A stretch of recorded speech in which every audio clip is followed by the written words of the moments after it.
If you've just been diagnosed with PCOS, or if you've had it for a while and the symptoms are still bugging you and you don't know the best lifestyle modifications to make to ease your symptoms, this is the best video you could have stumbled across. In case you haven't met me before, I'm Rachel Ost. I'm a nutritionist, I'm a personal trainer, and I'm a wellness coach from Melbourne, Australia. I have PCOS myself, and I was diagnosed in 2016 after dealing with a whole host of symptoms for years and not knowing what was wrong with my body. I had acne, I was fatigued, I had unexplained weight gain, sleep disturbances, irregular cycle, and issues with my blood sugar, plus a few more. I documented the start of my journey with PCOS and the lifestyle changes that I was making, but as I've continued on and I've had fewer and fewer symptoms, I wanted to show you exactly the lifestyle modifications I made to live a life that feels PCOS free. Now, all of the tips that I'm sharing in this video today are lifestyle changes that I personally made and many of my clients have made also. We're not talking supplements, we're not talking medication, we're talking things that are free and that are simple. But keep in mind that simple in concept doesn't always mean easy in application, so give yourself some time to make these changes. If you would like a free document that has more in-depth tips and changes that you can make to help ease your symptoms, check the link in the description box because I have something for you there. And before I jump into it really quickly, if my voice is still husky, it's because I still have swollen vocal cords. I was supposed to rest it, but I haven't had time to. I've had to be working the whole time. It's definitely a little bit better than it was, but I have had to film this video broken up into different chunks over different days, so don't mind me. Hopefully it's back to normal soon.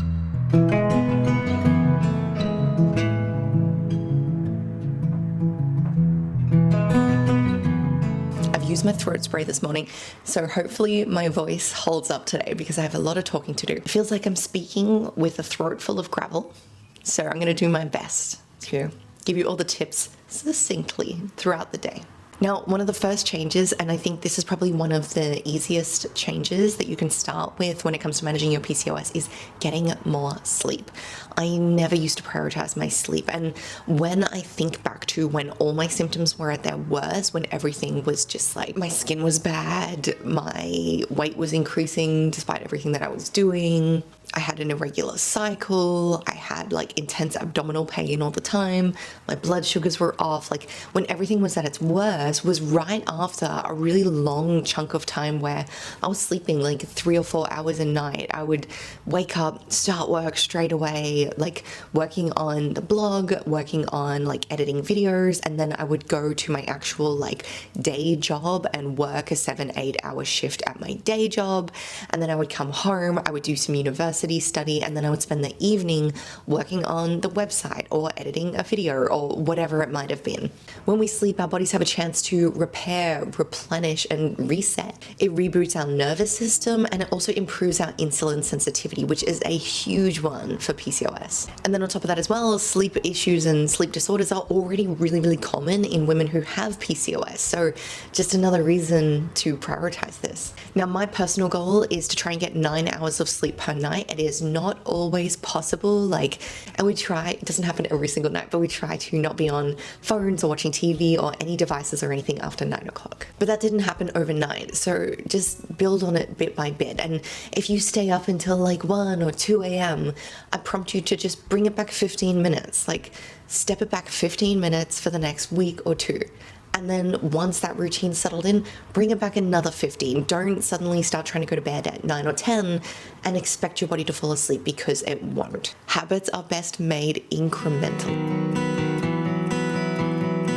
We can catch ourselves in a moment, just like we all have shared before, noticing ourselves being distracted or noticing ourselves being taken off with certain things. This is where we can notice in the moment. We're taking a moment to arrive in this space. You might like to take a deep breath here.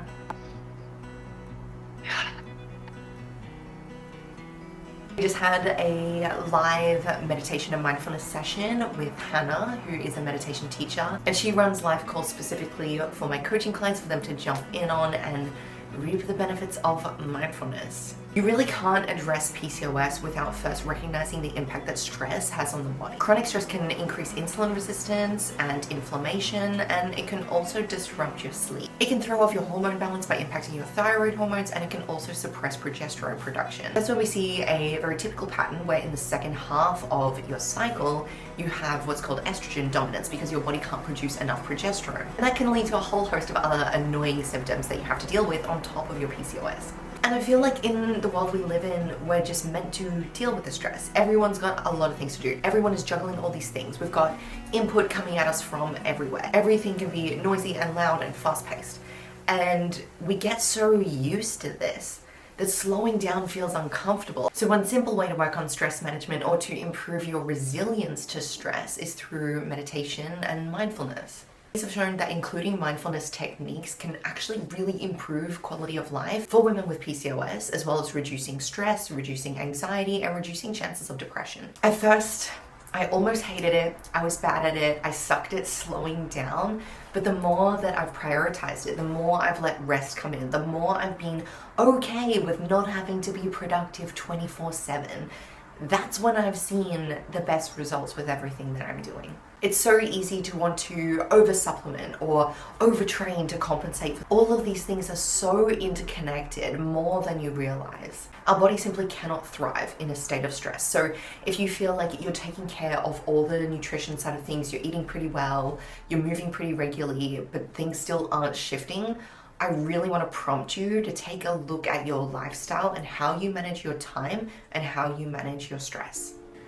Exercise is a really important foundation for managing your symptoms. And don't get me wrong, high intensity interval training definitely has its place in the fitness world, but that is not in my training routine. I focus on two core forms of movement. So resistance training, for this I personally just like to use weightlifting, and low intensity cardio. It's a great alternative to high intensity interval training, and it doesn't flare a heap of stress hormones on top of my already stressed out body. While I'm here, I also wanted to say thank you to today's video sponsor, Squarespace. They're an all-in-one website builder and host that I use to host my blog, Eat, Run, Lift. You can simply use it as a blog, a portfolio, or you can even set up an entire e-commerce store on there. They've got amazing pre-built templates that you can use so you can drag and drop, apply your own branding, and have your website up in minutes. If you'd like to try them out, you can set up a free trial, and when you're ready to hit publish, use the link on the screen or in the description box for a discount off your first purchase. Just sat down, I'm gonna watch that Rings of Power show. I'm up to the 4th episode. I feel like the production is really high. Anyway, I'm getting sidetracked because I wanted to talk about the next point, which is focusing on protein and fiber with my meals.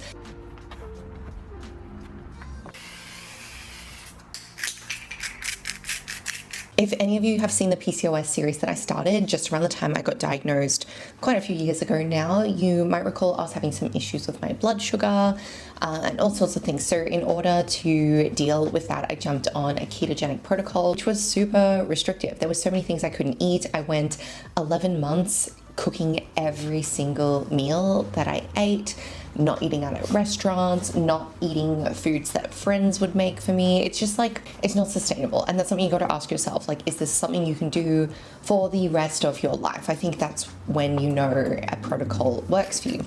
And I, like, as someone who really loves weightlifting, I noticed I could not lift weights properly. I'm not here to bash on the keto diet. It set me up on a decent trajectory, but the more that I have experience as a practitioner, as a working nutritionist, I never put my clients on a ketogenic protocol. It's just way too specific. You can't live your life. So I feel like nutrition needs to hit a trifecta. It needs to allow you to hit your fitness goals.